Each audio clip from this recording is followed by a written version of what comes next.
بسم اللہ الرحمن الرحیم۔ پیارے ناظرین، بخاری شریف میں ہمارے آقا سید المرسلین صلی اللہ علیہ وآلہ وسلم کی حدیث مبارکہ ہے کہ جب بھی میرا امتی نماز فجر کے بعد یہ کلمات پڑھے گا تو اس کی بخشش اور مغفرت کر دی جائے گی، اور اگر نماز فجر کی ادائیگی کے بعد 70 مرتبہ یہ کلمات پڑھے گا تو اللہ کے فرشتے اس انسان کی حاجات پوری کرنے کے لیے ایک دوسرے سے آگے نکلنے کی کوشش کرتے رہیں گے۔ نہایت ہی معلوماتی ویڈیو ہے، آخر تک ضرور دیکھیے گا۔ پیارے دوستو، جب حضرت طالوت کو بنی اسرائیل کی حکمرانی مل گئی تو آپ نے اپنی قوم کو جہاد کے لیے تیار کیا، اور اس وقت کے ایک بہت بڑے کافر بادشاہ جالوت کے ساتھ جنگ کرنے کے لیے اپنی فوج کو لے کر میدان میں نکلے۔ جان لیجئے کہ جالوت نہایت قداور اور نہایت ہی طاقتور بادشاہ تھا، اور اس کے سر پر پہنی جانے والی لوہے کی ٹوپی کا وزن 300 رطل تھا، اور موجودہ وزن کے حساب سے یہ وزن 150 کلو گرام بنتا ہے۔ جب دونوں فوجیں آمنے سامنے ہوئیں تو حضرت طالوت نے اپنے لشکر میں یہ اعلان کروا دیا کہ میرا جو سپاہی جالوت کو قتل کرے گا، میں اپنی شہزادی کا نکاح اس کے ساتھ کر دوں گا، اور اپنی آدھی سلطنت بھی اس کو دے دوں گا۔ یہ فرمان شاہی سن کر حضرت داؤد علیہ السلام آگے بڑھے، جو ابھی عمر میں بہت ہی کم سن تھے۔ بیماری سے ان کا چہرہ بھی زرد ہو رہا تھا۔ اس وقت ان کی غربت اور مفلسی کا یہ عالم تھا کہ لوگوں کی بکریاں چرا کر ان کی اجرت سے گزر بسر کرتے تھے۔ روایت میں بتایا گیا ہے کہ جب حضرت داؤد علیہ السلام گھر سے جہاد کے لیے روانہ ہوئے تھے تو راستے میں ایک پتھر یہ بولا کہ اے حضرت داؤد، مجھے اٹھا لیجئے اور اپنے ساتھ رکھ لیجئے، کیونکہ میں حضرت موسیٰ علیہ السلام کا پتھر ہوں۔ پھر دوسرے پتھر نے پکار کر کہا کہ اے داؤد، مجھے اٹھا لیجئے، کیونکہ میں حضرت ہارون علیہ السلام کا پتھر ہوں۔ پھر ایک تیسرے پتھر نے آپ کو پکار کر عرض کی کہ اے داؤد علیہ السلام، مجھے اٹھا لیجئے، کیونکہ میں جالوت کا قاتل ہوں۔ حضرت داؤد علیہ السلام نے تینوں پتھروں کو اٹھا کر اپنے پاس موجود تھیلے میں ڈال لیا۔ جب جنگ شروع ہوئی تو حضرت داؤد علیہ السلام اپنی گوپھن لے کر صفوں سے آگے بڑھے، اور جب جالوت پر آپ کی نظر پڑی تو آپ نے ان تینوں پتھروں کو اپنی گوپھن میں رکھ کر اور بسم اللہ الرحمن الرحیم پڑھ کر گوپھن سے تینوں پتھروں کو جالوت پر پھینکا، اور یہ تینوں پتھر جا کر جالوت کی ناک اور کھوپڑی پر لگے، اور اس کے بھیجے کو پاش پاش کر کے اس کے سر کے پیچھے سے نکل کر جالوت کے باقی ساتھیوں کو لگے، اور سب کے سب مقتول ہو کر زمین پر گر پڑے۔ پھر حضرت داؤد علیہ السلام نے جالوت کی لاش کو گھسیٹتے ہوئے لا کر اپنے بادشاہ یعنی حضرت طالوت کے قدموں میں رکھ دیا۔ یہ منظر دیکھ کر حضرت طالوت اور بنی اسرائیل کی قوم کے باقی افراد بے حد خوش ہوئے۔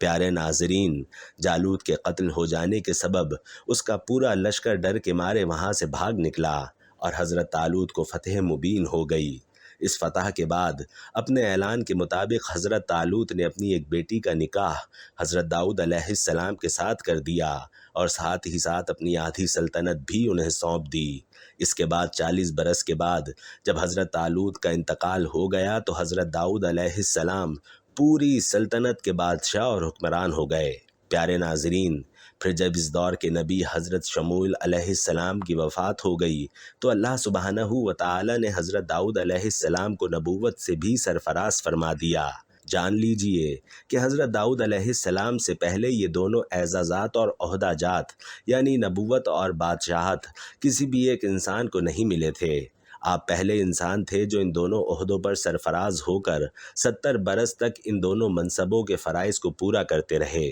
پھر آپ کے بعد آپ کے فرزند حضرت سلیمان علیہ السلام کو بھی اللہ سبحانہ و تعالی نے سلطنت اور نبوت کے دونوں اعلیٰ مرتبوں سے سرفراز فرمایا۔ پیارے ناظرین، اس دور میں بنی اسرائیل میں یہ رواج عام تھا کہ وہ بالکل ننگے بدن اکٹھے ہو کر مجمع عام میں غسل کیا کرتے تھے، لیکن حضرت موسیٰ علیہ السلام کیونکہ اسی قوم کے ایک فرد تھے اور اسی قوم میں پلے بڑھے تھے، اور اللہ تبارک و تعالی نے ان کو نبوت و رسالت سے سرفراز فرمایا تھا، لہٰذا آپ کی عصمت نبوت اس قسم کی بے حیائی اور بے غیرتی والی رسم کو کیسے قبول کر سکتی تھی؟ آپ بنی اسرائیل کی اس بے حیائی سے سخت نالاں اور بیزار تھے، لہٰذا آپ علیہ السلام ہمیشہ تنہائی میں یا تہبند باندھ کر غسل کیا کرتے تھے۔ بنی اسرائیل نے جب یہ غور کیا کہ آپ کبھی بھی ننگے بدن ہو کر غسل نہیں کرتے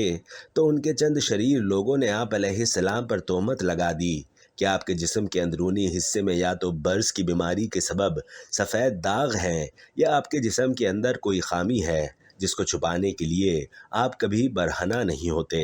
ان ظالموں نے اس تہمت کا ایسا پروپیگنڈا کیا کہ ہر طرف اس بات کا چرچا پھیل گیا، لیکن جب اس مکروہ تہمت کی شورش کا حضرت موسیٰ علیہ السلام کو علم ہوا تو آپ انتہائی رنج و غم اور کوفت میں مبتلا ہو گئے۔ اللہ سبحانہ و تعالی اپنے برگزیدہ رسول اور کلیم اللہ کے رنج کو بھلا کیسے گوارا کر سکتا تھا، اور آپ پر لگائی تہمت اللہ رب العزت کو بھلا کیوں کر گوارا اور پسند ہو سکتی تھی۔ اسی وقت اللہ سبحانہ و تعالی نے اپنے پیارے محبوب علیہ السلام کی بے عیبی ظاہر کرنے کا ایک ایسا ذریعہ پیدا فرما دیا کہ چشم زدن میں بنی اسرائیل کے شریروں اور ظالموں کے دل و دماغ میں معجزاً تمام شکوک و شبہات کے بادل چھٹ گئے، اور حضرت موسیٰ کلیم اللہ کی بے عیبی تمام بنی اسرائیل پر روشن آفتاب کی مانند ظاہر ہو گئی۔ واقعہ یوں پیش آیا کہ ایک دن آپ پہاڑوں کے درمیان ایک چھپے ہوئے چشمے پر غسل فرمانے کے لیے تشریف لے گئے، اور جب آپ نے دیکھا کہ یہاں دور دور تک کسی انسان کا نام و نشان تک نہیں ہے تو آپ اپنے تمام کپڑوں کو اتار کر ایک پتھر پر رکھ کر غسل فرمانے لگے۔ غسل فرمانے کے بعد جب آپ علیہ السلام اپنا لباس پہننے کے لیے اسی پتھر کے پاس پہنچے تو کیا دیکھتے ہیں کہ وہ پتھر آپ کے تمام لباس کو لے کر سرپٹ بھاگتا ہوا شہر کی جانب چلا جا رہا ہے۔ یہ دیکھ کر حضرت موسیٰ علیہ السلام بھی اس پتھر کے پیچھے پیچھے دوڑنے لگے اور اس پتھر کو پکارنے لگے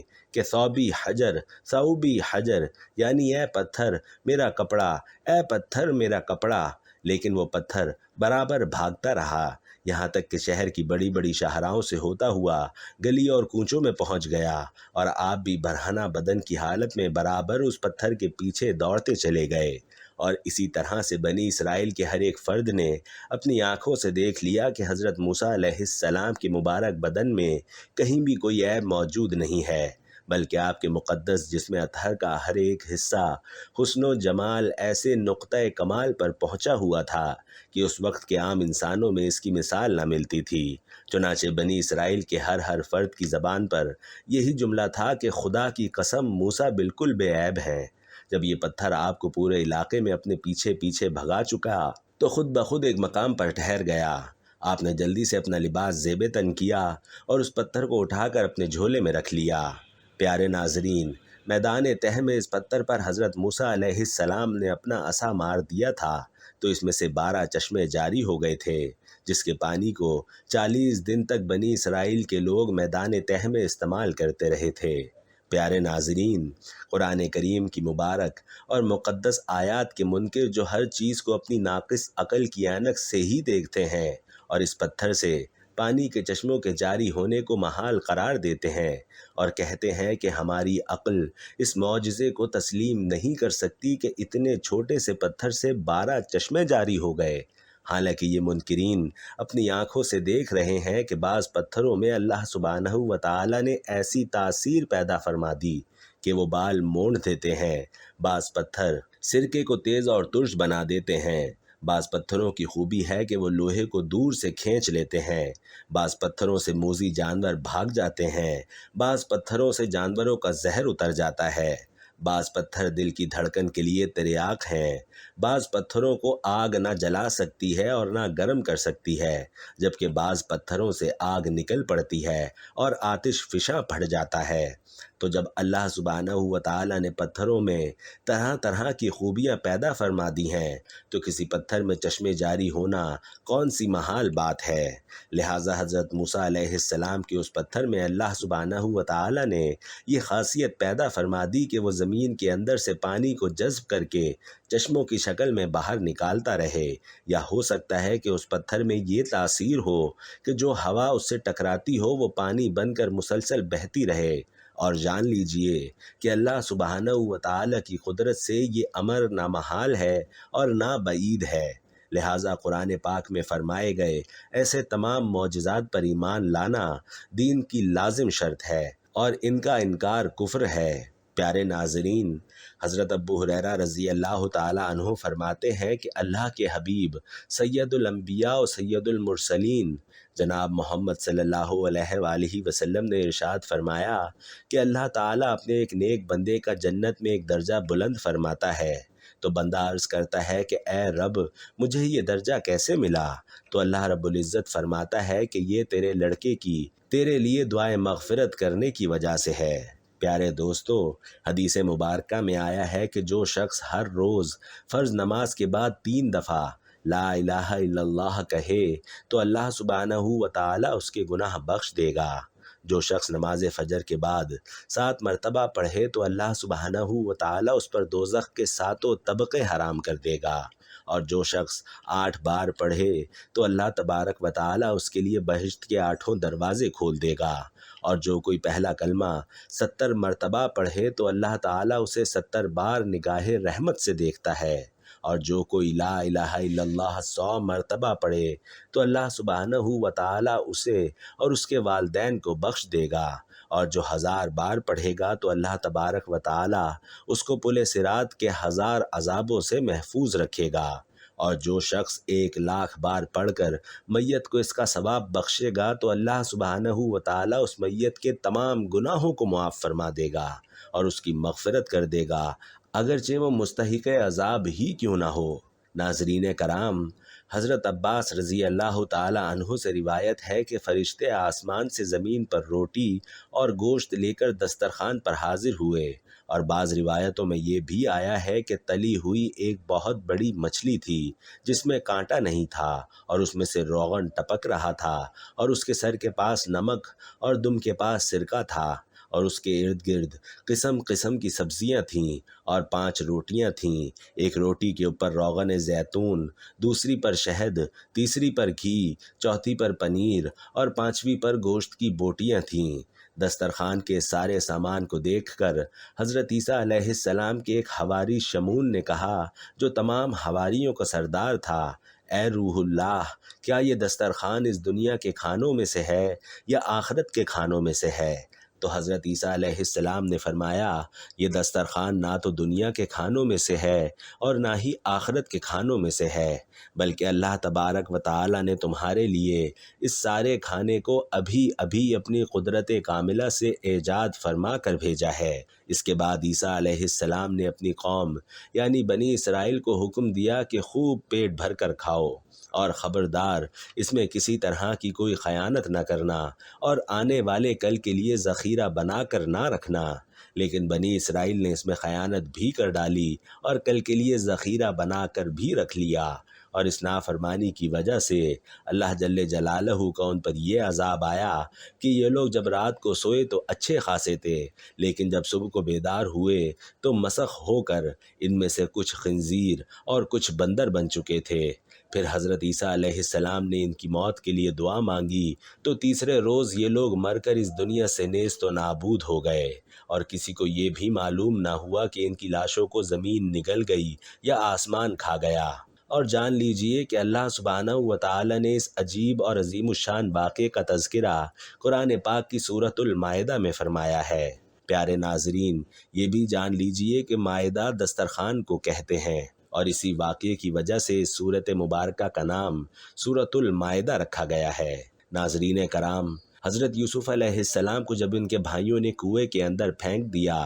تو ایک شخص جس کا نام مالک بن زار تھا اور وہ دین کا باشندہ تھا، وہ شخص ایک قافلے کے ساتھ اس کنویں پر پہنچا اور اپنا ڈول اس کنویں کے اندر ڈال دیا۔ حضرت یوسف علیہ السلام نے اس ڈول کو پکڑ لیا اور مالک بن زار نے آپ کو کنویں میں سے باہر نکال لیا۔ حضرت یوسف علیہ السلام کے بھائیوں نے زار سے کہا کہ یہ ہمارے غلاموں میں سے ایک بھاگا ہوا غلام ہے، اگر تم اس کو خرید لو تو ہم اسے تمہارے ہاتھ انتہائی سستے داموں بیچ دیں گے۔ چنانچہ زور نے صرف چند درہم کے عوض حضرت یوسف علیہ السلام کو آپ کے بھائیوں سے خرید لیا، لیکن بھائیوں نے یہ شرط رکھی کہ اس کو اتنی دور لے جاؤ کہ اس کی خبر بھی ہمارے سننے میں نہ آئے۔ مالک بن زار نے آپ کو خرید کر مصر کے بازار کا رخ کیا اور بازار میں ان کو فروخت کرنے کا اعلان کر دیا۔ پیارے ناظرین، ان دنوں میں مصر کا بادشاہ دیان بن ولید ملیقی تھا، اور اس نے اپنے وزیر اعظم کو مصر کی حکومت اور خزانے سونپ رکھے تھے،